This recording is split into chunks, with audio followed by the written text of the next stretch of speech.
여러분, 우리가 이 자리에 오신 여러분들을 환영한다고 할 수도 없고 너무나 적은 사람들이 모여서 오늘 그래도 유튜브로 함께하는 귀한 성도들, 그리고 또 화상춤에 초청받은 여러분들을 주님의 이름으로 환영하며 축복하고, 할 수만 있으면 우리 모든 성도들 정말 이 경각심을 가지고요, 경각심을 가지고 우리가 하나님 앞에 유튜브에 끝까지 말씀을 들으시고 함께 기도해야 됩니다. 중대본의 코로나 방역의 2.5단계 상향 조정으로 우리가 정말 이렇게 극소수로 모였습니다. 아쉽고 또 불만스러운 부분이 있지만 그래도 우리는 예수 그리스도를 중심으로 하여 영적, 역설적, 그리고 슈퍼처치를 이루어야 됩니다. 그러면서 코로나가 빨리 퇴치될 수 있도록 우리가 기도해야 되는데요, 오늘 우리가 어쨌든 간에 주님을 사랑해서 화상춤 앞에 나왔고요, 또 주님을 사랑해서 이 자리에 왔고 주님을 사랑해서 유튜브 앞에 모인 줄로 믿습니다. 그런 여러분들에게 하나님의 큰 은혜가 있기를 바라고, 새벽 이슬 같은 은혜가 여러분 모두에게 임할 수 있기를 바랍니다. 오늘도 우리가 주님의 음성을 사모합니다. 주님의 은혜를 사모합니다. 주 음성 외에는 더 기쁨 없도다. 주 음성 외에는 더 기쁨 없도다. 날 사랑하신 주 늘 계시옵소서. 기쁘고 기쁘도다, 항상 기쁘도다. 나 주께 왔사오니 복 주옵소서. 나 주께 왔으니 복 주시옵소서. 주 함께 계시면 근시험 이기네. 기쁘고 기쁘도다, 항상 기쁘도다. 나 주께 왔사오니 복 주옵소서. 오늘 이 시간부터 이제 몇 번에 걸쳐서 우리 예수님께서 어떻게 영성관리를 하셨는가, 코로나 터널을 걷고 있는 우리 모두는 우리가 어떻게 영성관리를 해야 될 것인가에 대한 말씀을 나누려고 합니다. 여러분, 어쨌든 예수님은요 영성관리를 하시는데 첫째로 누구보다도 하나님 아버지와 친밀한 관계를 가지셨습니다. 하나님 아버지와 친밀한 관계를 가지셨어요. 예수님은 하나님 아버지와 얼마나 친밀한 관계를 가지셨는지, 고대 근동에서 아버지와 아들의 관계는 얼마나 엄격했는지 모릅니다. 이스라엘에서는 자녀들에게 아버지가 말씀을 가르쳤어요. 그리고 그 말씀대로 살지 않으면 그냥 장작개비로, 지게작대기로 갖다 절반은 갖다가 그냥 거반 초죽음이 되도록 그냥 두드러 패는 겁니다. 그러나 이런 사회적 어떤 그 배경 속에서도 우리 예수님은 하나님 아버지와 자신이 얼마나 친근하고 얼마나 친밀한 관계를 가졌는가를 소위 말하면 보여준 겁니다. 과시적으로 보여줬다고 해도 여러분 과언이 아닙니다. 그래서 아버지와 아들이 하나라고 말씀하고 있습니다. 요한복음 5장 20절 봅니다. 시작. 아버지께서 아들을 사랑하사 자기가 행하시는 것을 다 아들에게 보이시고 또 그보다 더 큰 일을 보이사 너희로 놀랍게 여기게 하시리라. 아들과 아버지가 하나니까 아버지 하는 일을 아들에게 다 보여주신다는 것입니다. 하나이기 때문에. 자, 근데 여기 보면요, 아버지께서 아들을 사랑한다는 말이 헬라어로 필레오라고 기록이 되어 있어요. 이 필레오는 인간적이고 우정적인 사랑을 의미합니다. 이걸 근거로 해서 이제 일부 학자들이 성경에서 필레오와 아가페를 구별하지 않고 있다, 이렇게 주장을 하는 분들이 계십니다. 그런데 저는 그렇게 생각하지를 않습니다. 자, 여러분, 예컨대 예수님을 3번이나 부인하고 갈릴리 바다에 고기잡이 업으로 돌아갔던 베드로에게 예수님이 물어봤어요. 베드로야, 너는 나를 얼마나 사랑하느냐? 이 사람들보다 나를 더 사랑하느냐? 이렇게 이제 물어본 겁니다. 우리말 성경에는요, 네가 나를 얼마나 사랑하느냐 할 때 그냥 똑같은 말로 기록이 되어 있어요. 그런데 헬라어는 철저하게 구별을 해놓고 있습니다. 첫 번째 질문은 베드로에게 뭐라고 말합니까? 시몬 아가파스메, 너 나를 사랑하는데 아가페적 사랑을 하느냐? 이렇게 물어보는 거예요. 옛날 베드로가 그토록 호언장담을 했잖아. 자기가 감옥에 갇힐지언정 죽을지언정 나는 주님을 배신하지 않겠습니다. 주님을 내가 따르겠습니다. 자, 누가복음 22장 33절 같이 봅니다. 시작. 그가 말하되 주여 내가 주와 함께 오게도 죽는 데도 가기를 각오하였나이다. 자, 그러니까 이제 아가파스미 물어본 거예요. 베드로야, 너 죽을지언정 감옥에 갇힐지언정 지금도 너 그렇게 사랑한다고 고백할 수 있는 거야? 그래서 주님께서 아가파스메 시몬 물어본 거예요. 그러자 베드로가 뭐라고 대답합니까? 저는 이제 주님께 아가페 사랑을 한다고 말할 자격이 없습니다. 주님이 모든 것을 다 아십니다. 모든 것을 아십니다. 자, 요한복음 21장 16절 시작. 또 두 번째 이르시되 요한의 아들 시몬아 내가 나를 사랑하느냐 하시니 이르되 주님 그러하니이다. 내가 주님을 사랑하는 줄 주님께서 아시나이다. 첫 번째도 두 번째도 똑같이 질문을 하신 겁니다. 자, 요한의 아들 시몬아 네가 나를 얼마나 사랑하느냐 할 때 첫 번째나 두 번째나 똑같은 질문, 아가파스메 시몬 이래 물어본 겁니다. 그런데 이제 베드로가 뭐라고 대답합니까? 나는 아가페 사랑한다고 그렇게 자격이 없습니다. 저는 그저 모든 것을 주님이 아십니다. 제가 아가페 사랑을 할 수 있는지 필레오 사랑을 할 수 있는지 저는 대답을 할 수가 없습니다. 주님만이 아십니다. 이제 그러니까 주님께서 세 번째로 이렇게 물어보신 거요. 시몬 필레이스메, 그렇다면 베드로야 너가 나에게 필레오 사랑밖에 못하느냐?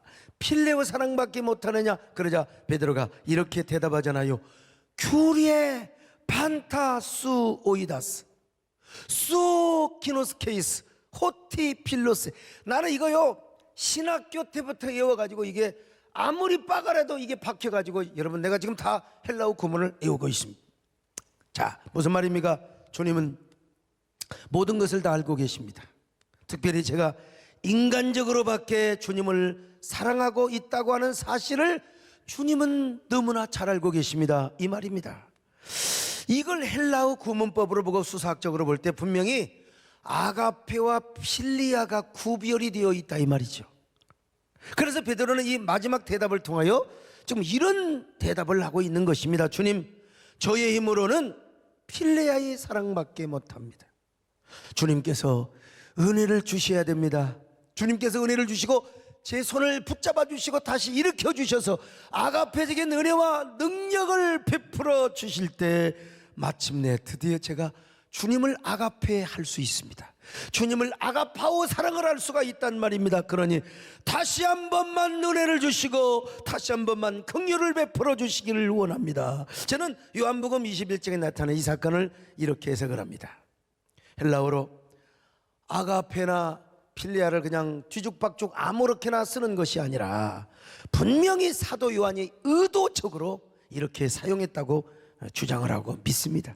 수사학적인 면에서 볼 때 틀림없이 그런 의도가 나는 보여요. 아무튼 우리는 우리 주님을 우리 힘으로 사랑할 수는 없습니다. 특별히 내 힘과 내 공명심, 내 종교적인 열심으로 진정으로 주님 사랑할 수가 없어요. 주님이 나에게 은혜를 부어주시고 아가페적인 사랑과 은혜를 부어주실 때 마침내 내가 주님을 사랑할 수 있는 것이지, 베드로도 여러분요 은혜 안 받고 얼마든지 내가 인정받고 싶어서 종교적 열정 가지고 내가 옥에 갇힐지언정 내가 죽을지언정 주님을 따르겠다고 고백했지 않습니까? 그러나 지금 세 번이나 주님을 부인해놓고 대답을 못하는 거예요. 주님이 은혜를 주셔야.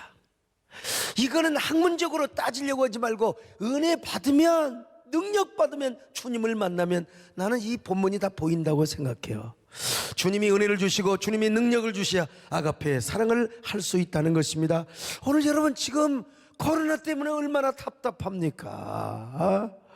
얼마나 답답하면 저한테 얼마나 항의 문자를 보내오고 막 저한테 분풀이를 하려고 합니까 말이요. 내가 무슨 정부의 뭐 장관입니까? 내가 중대본의 수장입니까? 그럼에도 불구하고 답답합니까? 그럴 수 있는 것이죠. 얼마든지 이해합니다, 여러분요. 오늘 그러나 이럴 때 우리가 힘들어도, 우리가 고달파도, 답답해도 여러분 주님을 가까이 하시기를 축원합니다. 주님을 더 사랑하시기를 바랍니다. 은혜로 사랑하시기를 바랍니다. 내 구주 예수를 더욱 사랑 엎드려 비는 말 드리소서.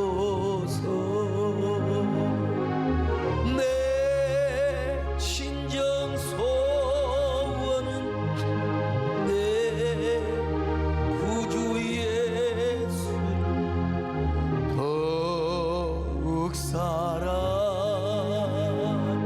더욱 사랑.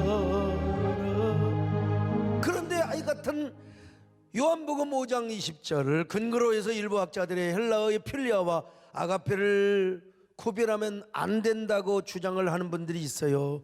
왜냐하면 성부 하나님께서 성자 예수님을 사랑할 때 내가 아가페 사랑을 한다, 내가 변함없는 사랑을 한다, 내가 어떤 경우도 너를 버리지 않는다, 이런 의미로 아가페라고 하는 단어를 써야 되는데 요한복음 5장 20장에 보니까 아이 성부 하나님이 성자 하나님을 사랑한다고 할 때 이 필레오라고 하는 말을 썼다 이거예요. 그러니까 이걸 근거로 해서 이제 학자들이 막 그냥 주장을 하는데 일리가 있는 말이죠. 일리가 있는 말이죠.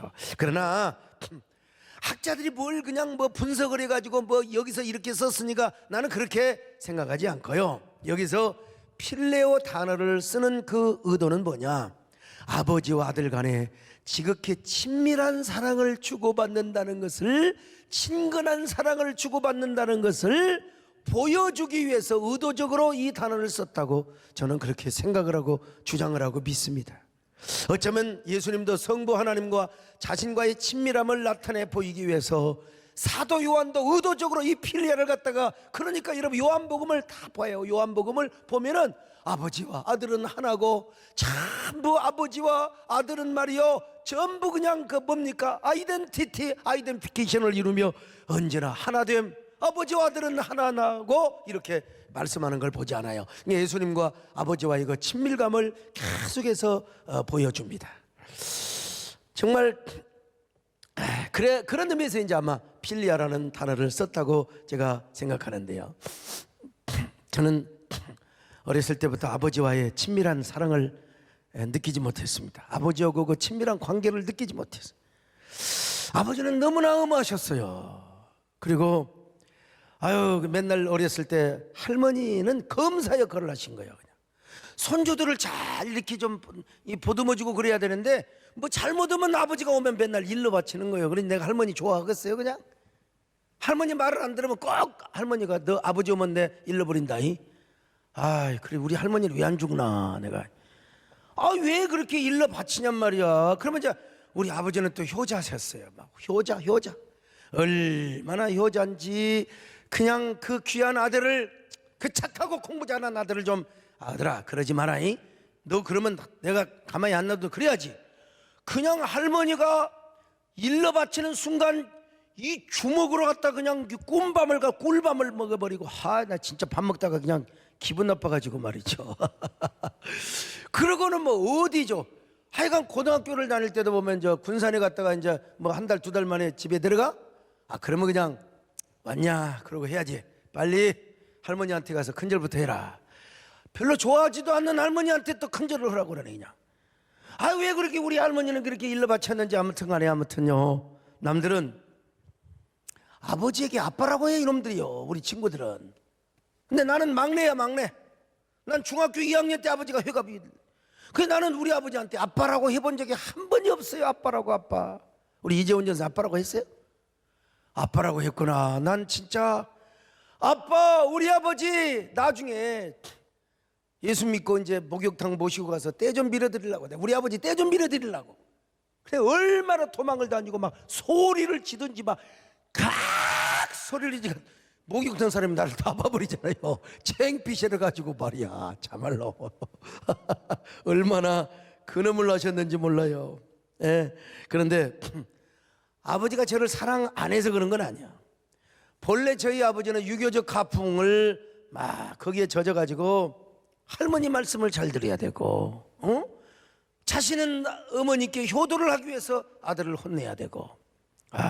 근데 제가 어렸을 때 사타구니에 가래톳이 생겼어요. 제 설교 그 원고를 우리 이성 교수님이 읽어보고, 목사님이 가래톳이 뭐냐고 이제 물어보길래 성도들한테 설명을 해줘야 된다고. 가래톳 아십니까?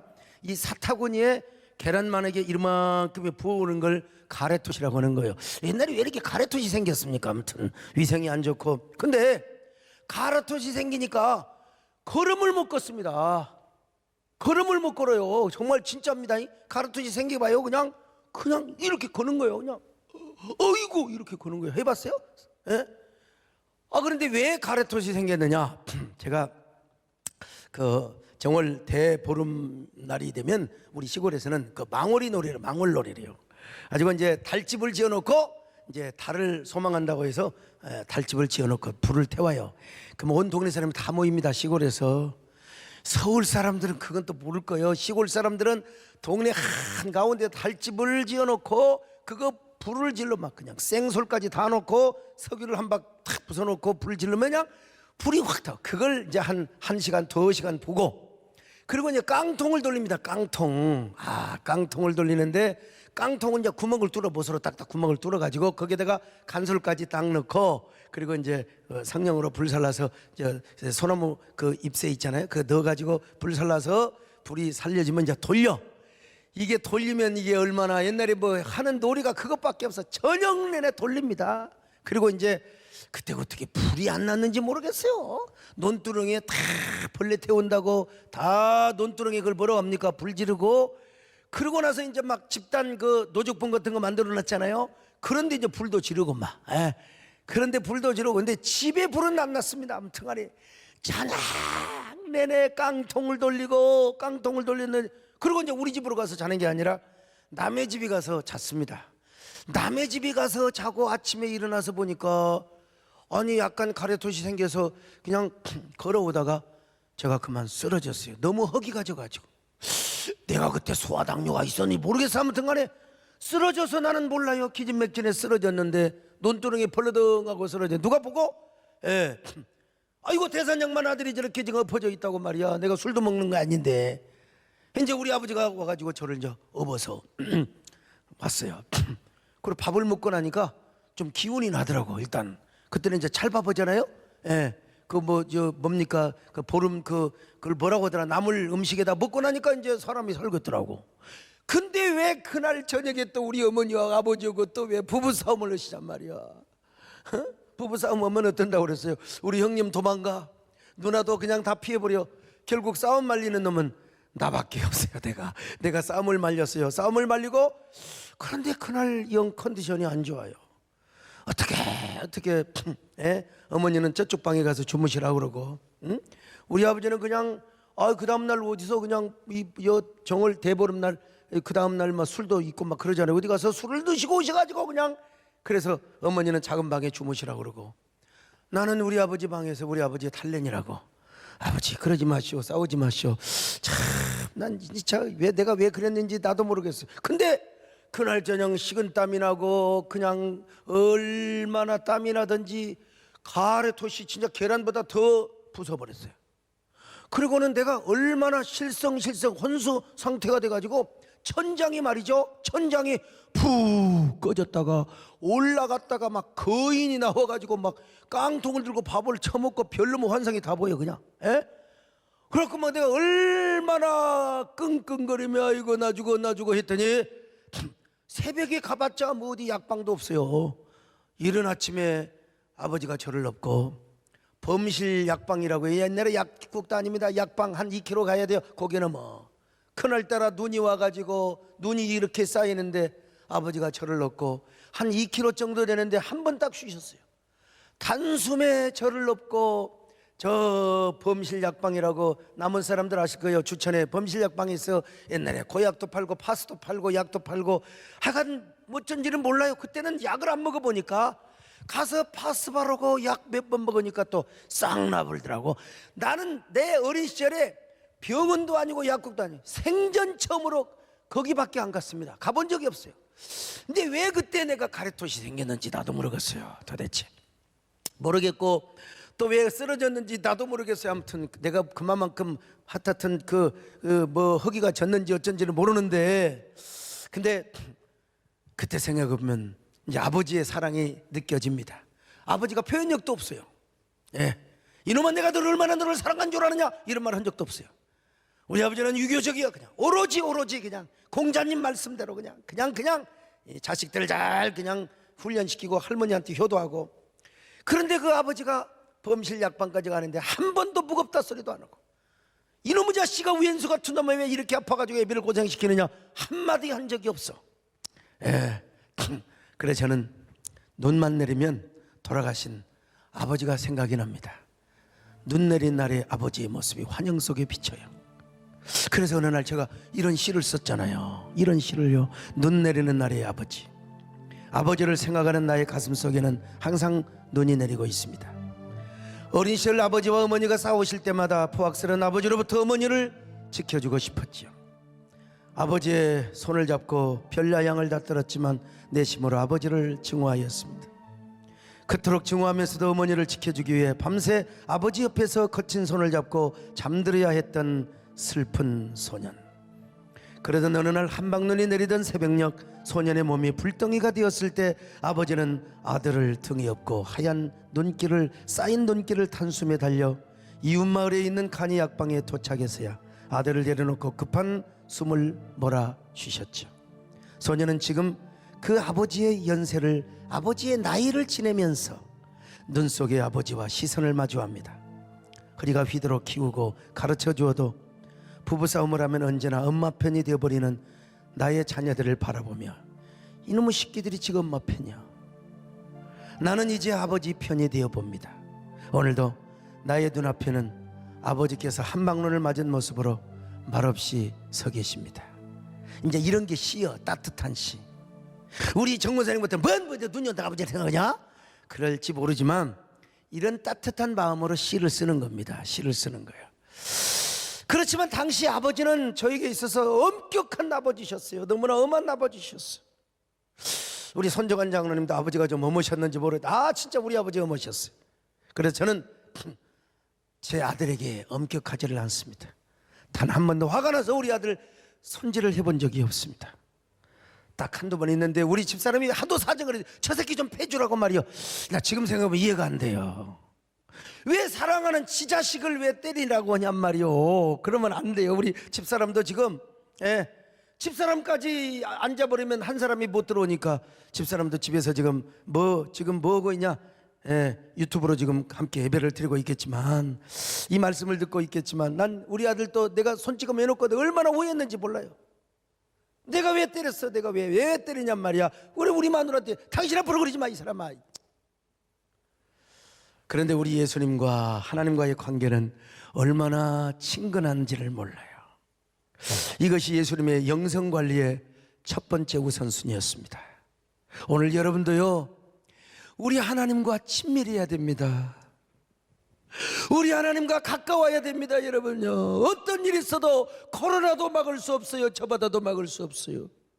그 어떤 바다가 있어도 하나님과 우리 사이 가시밭길이라 할지라도 바닷길이라 할지라도 주님이 오라 하시면 우리는 가야 돼요. 주님하고 나오고 친밀한 관계예요.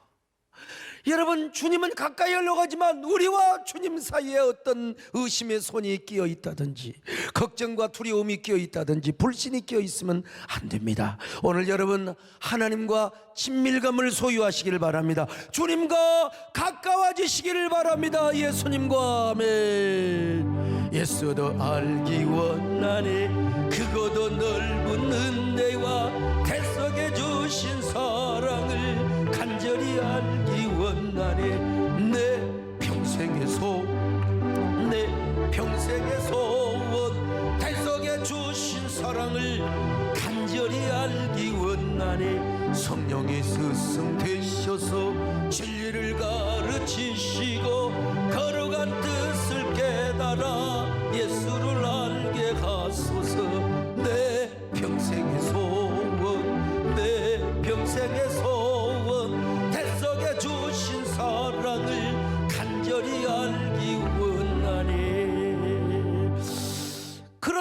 예수님께서는 이런 하나님과 친밀한 관계를 유지하기 위해서 항상 하루를 시작하기 전에 그리고 하루를 마치고 나서 한적한 곳에 가셔서 묵상하시고 기도하시고 아버지와 교제를 나눴다는 사실을 아셔야 됩니다.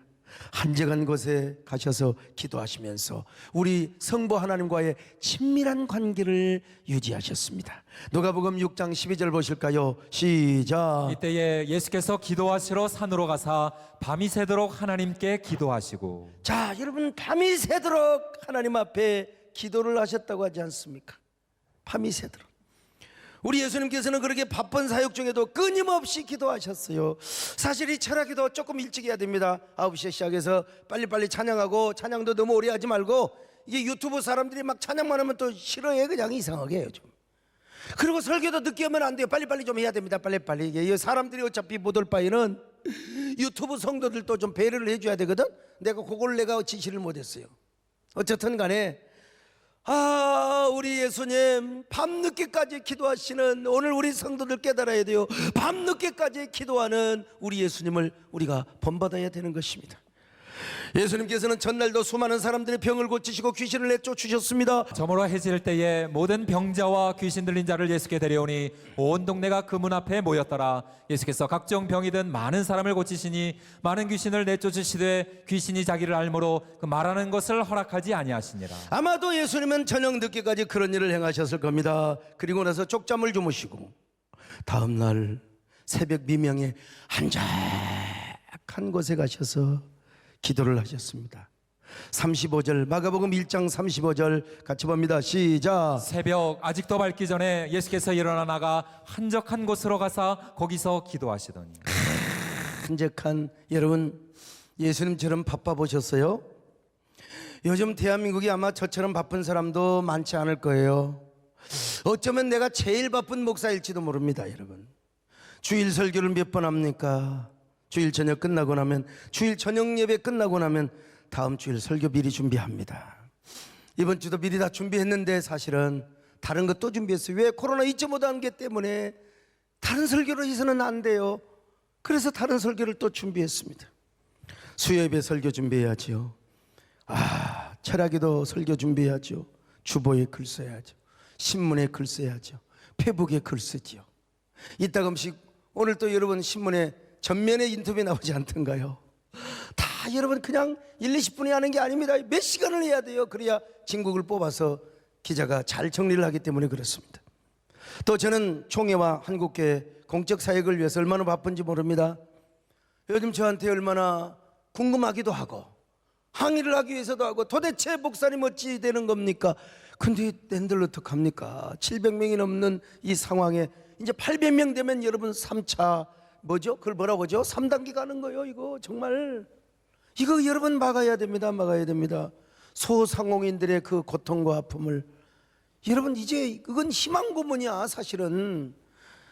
그러니까 저한테 문자도 오고 전화가 올 수밖에 없죠. 제가 무슨 능력으로 잊지 못한 게를 풉니까? 제가 무슨 능력으로? 하나님이 해주셔야죠. 그 시간에 그래서 우리 목사님들께 기도하자고요. 기도합시다. 낸들 어떻게 합니까? 내가 대통령이라도 못하겠습니다. 그러면서도 저는 어떤 시간을 갖습니까? 저만의 시간을 또 가져야 돼요. 조금이라도 성경 봐야 돼요. 기도해야 돼요. 주님하고 묵상을 하고, 누워서라도 주님 저 힘들어요. 주님 정말로 힘들어요. 이런 고백을 해야 되지 않겠습니까? 주님과 만나는 시간을 가져야 돼요. 그래야 제 영혼이 살고 제 영성이 살아 움직이는 거예요. 그렇지 않고 제가 어떻게 버틸 수 있겠습니까? 전들 어떻게 살아남을 수 있겠습니까? 그런데 여러분, 그렇게 바쁘신 우리 예수님께서도 새벽 미명에 이런 한적한 곳으로 가셔서 기도하셨다는 것입니다. 히브리 사람들의 하루는 아침 6시에 시작합니다. 그러니까 새벽 미명에 예수님이 한적한 곳에 가셨단 말은 최소한 6시 전, 아마 5시 전후라고 생각을 합니다. 이때는 세상 사람, 세상 소리가 전혀 들리지 않는 시간입니다. 그래서 오늘 본문은 새벽 아직도 밝기 전에 한적한 곳, 광야나 산에 가셔서 기도를 하셨다고 말씀하고 있습니다. 우리 예수님은 당신의 육신적인 피로를 풀고 쉬는 것보다 하나님께 기도의 시간을 드리는 것으로 하루를 시작하셨습니다. 하나님과 교제하며 하늘로부터 내려오는 안식과 평안을 더 중시하셨기 때문에 하루를 마감할 때에도 한적한 곳에 가셔서 기도하시며 하루를 마감하셨습니다. 오늘 여러분 어떤 사람이세요? 기도로 아침을 열 수 있기를 바랍니다. 여러분 기도로 저녁을 타드시기를 바랍니다. 기도하는 시간이 최고의 행복한 시간임을 느끼시길 바랍니다. 주님과 여러분 사이에 정말로 친밀감을 유지하기 위해서는 그만큼 한적한 곳에 가셔서 아니면 기도의 골방에 가셔서 주님과의 친밀감을 다지셔야 돼요. 기도하는 시간을 가지셔야 됩니다. 그래야 여러분이 영원히 살 수가 있는 것입니다. 여러분의 영성이 침체되지 않고 여러분들이 살아갈 수가 있는 것입니다. 여러분 코로나 상황 속에서 특별히 기도하는 거 여러분 게을리하지 마시기를 바랍니다. 한적한 곳을 찾으시길 바랍니다. 기도의 골방을 찾으시길 바랍니다. 하나님의 음성을 듣는 것을 최고의 우선순위로 삼으시기를 바랍니다. 주여, 기도하는 시간이 가장 행복한 시간이 되게 하여 주시옵소서. 내 기도하는 그 시간, 그때가 가장 즐겁다. 이 세상 근심 걱정에 얽매인 날 부르사 내 진정성원 주 앞에 만나지 말아래요. 큰 불행 덕에 슬플 때 나 위로받게 여러분 이게요 얼마나 소통이 되는지 모르겠어요. 아무튼요 지금 저 화상 주무하신 분들 가슴에 손을 얹고 우리 함께 2절을 한번 불러보십시다. 가슴에 손을 얹고요. 내 기도하는 그 시간 내게는 가장 어떤 동네는 빨리 전달이 되고 어떤 동네는 늦게 전달이 되고 말이죠. 뭐 어쩔 수 없지 뭐. 세상에 끝없이 방황하면서 위태한 길로 나갈 때 주께서 나를 이끌으 그 보좌 앞에 나가 큰 은혜 받게 하시네.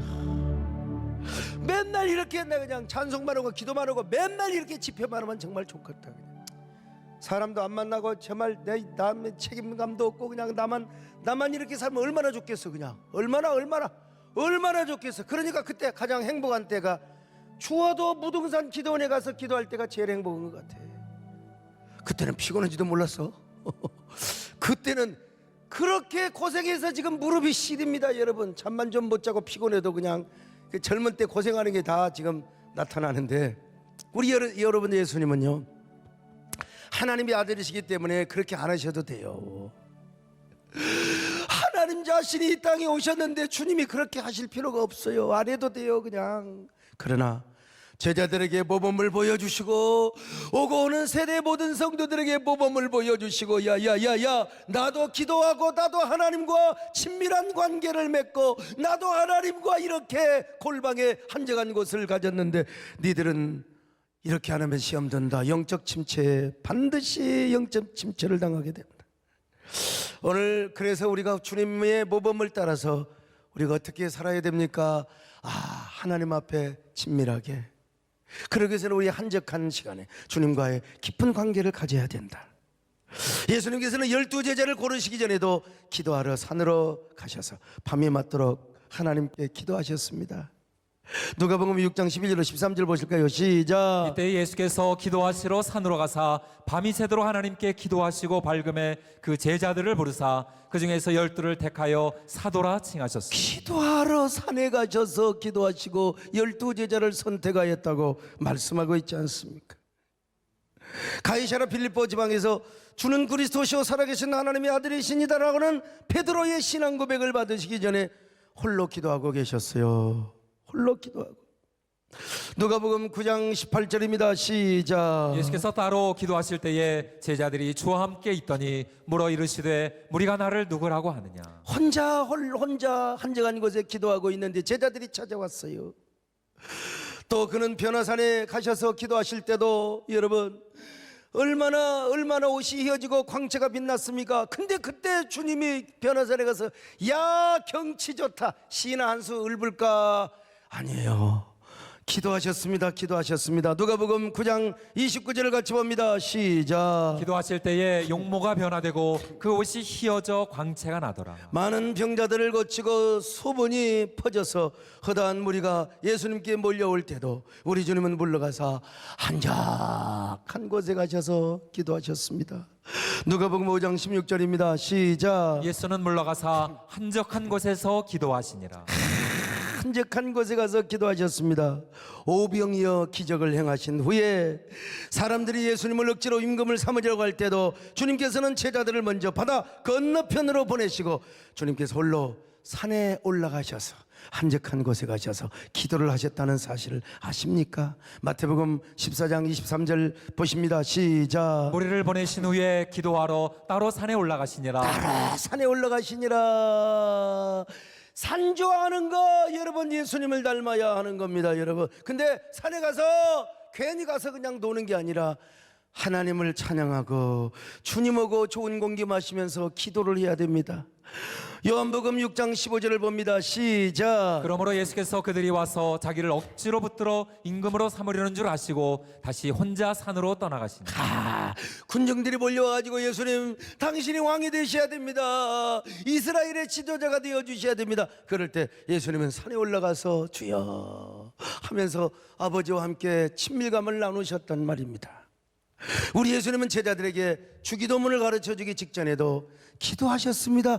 주기도문을 가르치기 전에도 기도를 하셨어요. 자, 누가복음 11장 1절입니다. 시작. 예수께서 한 곳에서 기도하시고 마치심에 제자 중 하나가 여짜오되 주여 요한이 자기 제자들에게 기도를 가르친 것과 같이 우리에게도 가르쳐 주옵소서. 기도하고 있을 때 제자들이 나와서요, 우리 예수님은 습관적으로 한적한 곳에 가셔서 기도를 하셨습니다. 누가복음 22장 39절입니다. 시작. 예수께서 나가사 습관을 따라 감람산에 가심에 제자들도 따라갔더니. 습관을 따라 감람산에 가셨어요. 습관을 따라 감람산에 가셨어요. 여러분 습관을 따라 한적한 곳을 가시기를 바랍니다. 습관을 따라 골방으로 가시기를 바랍니다. 습관을 따라 하나님과 나와의 단독의 시간을 가지시기를 바랍니다. 그래서 예수님께서는요 십자가에 죽으시기 전에도 겟세마네 동산에서 땀방울이 핏방울이 되도록 기도하셨습니다. 누가복음 22장 44절입니다. 시작. 예수께서 힘쓰고 애써 더욱 간절히 기도하시니 땀이 땅에 떨어지는 핏방울같이 되고. 와, 우리 예수님께서 기도하는데 땀방울이 핏방울이 될 정도로 진액을 쏟아서 기도를 하셨단 말입니다. 여러분, 예? 그런 우리 예수님께서 우리에게 항상 뭐라고 말씀하셨어요? 항상 깨어 기도하라.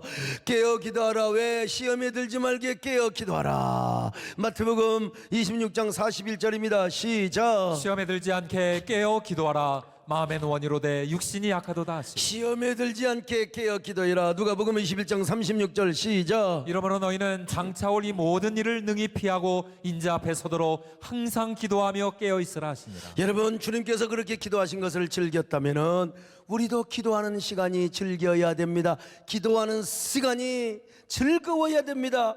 기도하는 그때가 행복해야 됩니다. 무릎 꿇고 주님 앞에 엎드리는 순간이 가장 행복해야 됩니다. 여러분요 정말 철학기도에 바글바글 모였던 때가 행복했던 것 같습니다. 오늘 설교 끝난다고 유튜브 딱 끄고 그러지 말고 기도하셔야 됩니다. 기도해야 우리가 이 코로나를 이길 수 있어요. 기도해야 우리 한국교회 회복할 수 있습니다. 기도해야 우리가 코로나를 극복할 수 있습니다. 기도하는 이 시간 주께 무릎 꿇고 우리 구세주 앞에 다 나아가니 믿음으로 나가며 주가 보살피사 크신 은혜를 주께 거기 기쁨 있네. 기도 시간에 복을 주시네. 고난 내 마음 속에 기쁨 충만하네. 기도하는 이 시간 주가 곁에 오서 인자하신 얼굴로 귀 기울이네. 우리 마음 비우고 주를 의지하면 크신 은혜를 주네. 거기 기쁨 있네. 기도 시간에 복을 주네. 고난 내 마음 속에 할렐루야 기쁨 충만하네. 오늘 여러분 이렇게 기도하면서 우리는 하나님의 음성을 듣고 하나님과 친밀감을 회복해야 합니다. 하나님과의 친밀감을 유지해야 됩니다. 하나님과의 친밀감을 유지하면 하나님의 이름을 불러봐도, 이름만 불러도 여호와 하나님 아버지만 불러도 여러분 가슴이 뭉클하고 눈시울이 뜨거워지는 겁니다. 그렇잖아요. 내 자녀가 어디 가서 진짜 완전히 지진이 구대 어디 뭐 단기성유 가지고 무슨 어려움이 있어 내 아들이 무사하게 돌아오면 내 아들 이름만 불러도 눈물이 나는 겁니다. 사랑하는 사람은 이름만 불러도 눈물이 나는 거예요. 하나님과 친밀하지 않으면 우리 아버지를 아무리 불러도 감동이 없고 느낌이 없습니다. 그러나 하나님 아버지와 친밀감을 누리면 왜 그렇게 아버지 이름만 불러도 눈물이 나요? 그 사랑에 눈물이 난단 말이요. 오늘 여러분은 어떤 사람입니까? 오늘 한번 이 찬양을 불러서 가슴이 뭉클하면 하나님하고 나오고 친밀감이 유지되는 사람이고, 전혀 감동이 없는 사람은 여러분 우리 하나님하고 나오고 지금 처바다가 끼어서 그런 겁니다. 아버지 불러만 봐도 그 사랑에 눈물이 나요. 오늘 이 고백이 우리 고백이 돼야 되거든요. 이거 부르기만 해도 막 눈시울이 뜨겁고 가슴이 뭉클해져야 되는 겁니다. 여러분, 아버지 불러만 봐도 그 사랑에 눈물 나요. 나 같은 죄인을 사랑하신 아버지, 온종일 울어봐도 감당할 수 없는 그 사랑, 나 같은 죄인을 어찌 말로 표현하리. 아버지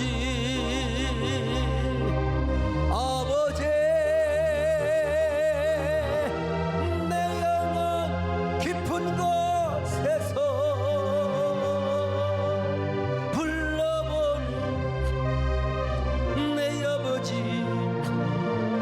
나의 아버지, 이 생명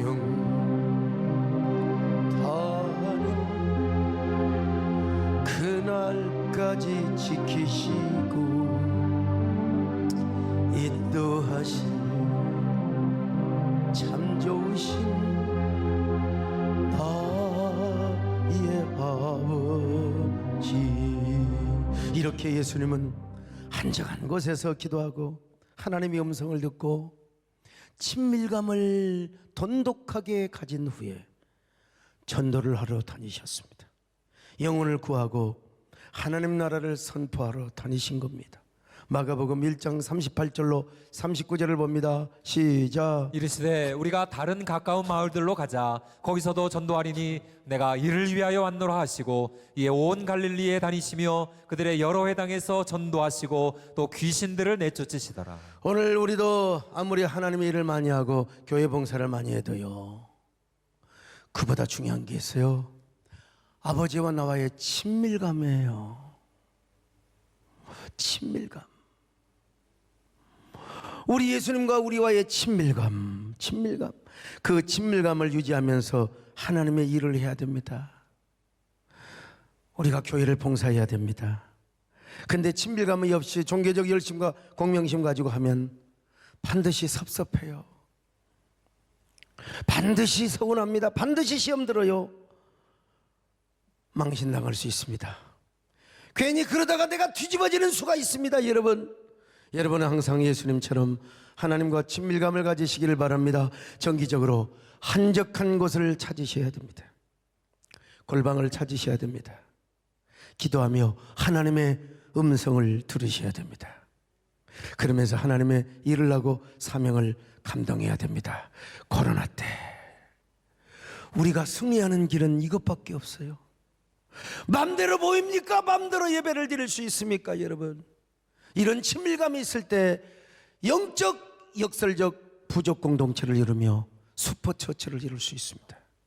이런 친밀감이 있을 때 여러분이 화상 줌으로 들어오고 그리고 유튜브로 예배를 드린다 할지라도 그래도 마음이 한 곳에 모아지고 주님을 중심으로 하나가 될 수 있습니다. 여러분 모두 이런 성도 되시기를 주의 이름으로 축원합니다.